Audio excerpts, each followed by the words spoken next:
Hola amigos, ¿cómo están? Espero que se encuentren excelente. El día de hoy estaré compartiéndoles una idea muy padre acerca de cómo conservar nuestras flores secas. De hecho, las flores que estaremos viendo más adelante, en este caso rosas, son las que conformaban mi ramo de novia, por lo que son muy especiales para mí. Como ya sabemos, las flores son muy hermosas, pero duran vivas muy poco tiempo, por lo que comencé a investigar acerca de algunas ideas para poderlas conservar como un bonito recuerdo y al mismo tiempo como un adorno muy nice para el hogar. Actualmente las flores secas se utilizan mucho como decoración. De hecho, en algunas tiendas de flores he comenzado a ver que ya también venden ramos de flores secas como una nueva forma de presente u ornamento. Entonces, lo primero que hice fue conservar el ramo en su estado original hasta que al pasar de los días se fue secando. De hecho, cuando comencé a notar los primeros síntomas de ello, retiré el agua por completo y lo dejé en su base de plástico por algunas semanas. A continuación, les hablaré y les mostraré acerca del proceso que realicé. Yo conseguí una cuerdita dorada porque me gustó mucho el color, pero tú puedes utilizar cualquier cuerdita o listón del color que más te guste.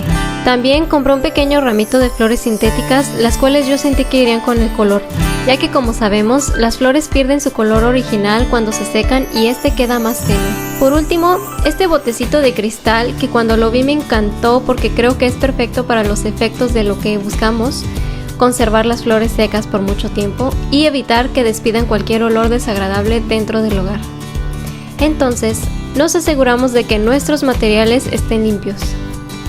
Lo primero que hice fue cortar y separar las flores de su base y las fui acomodando para ir calculando aproximadamente el tamaño ideal del largo de los tallos para que físicamente luzcan mejor.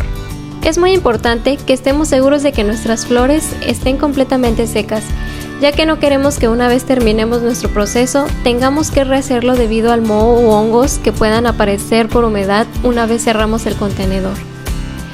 Entonces, yo te recomiendo revisar esto muy bien. Si es necesario, una vez cortes las flores puedes dejarlas al aire libre y o al sol durante varios días cuidando que no estén encimadas, ya que al momento de separarlas pueden sufrir daños y romperse. Y bueno, continuando con nuestro proceso, mi ramo tenía en la base un listón rojo, el cual agregué en el fondo.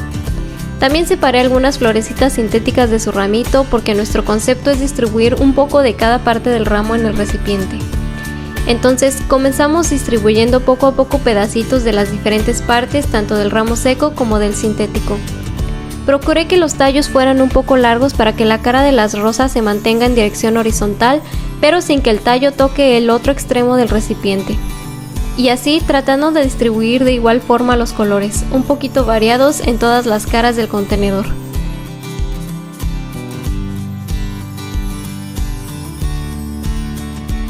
Y hasta arriba, y no menos importante, agregamos el prendido del novio, el cual también ya estaba completamente seco y hace juego con el listón rojo del fondo.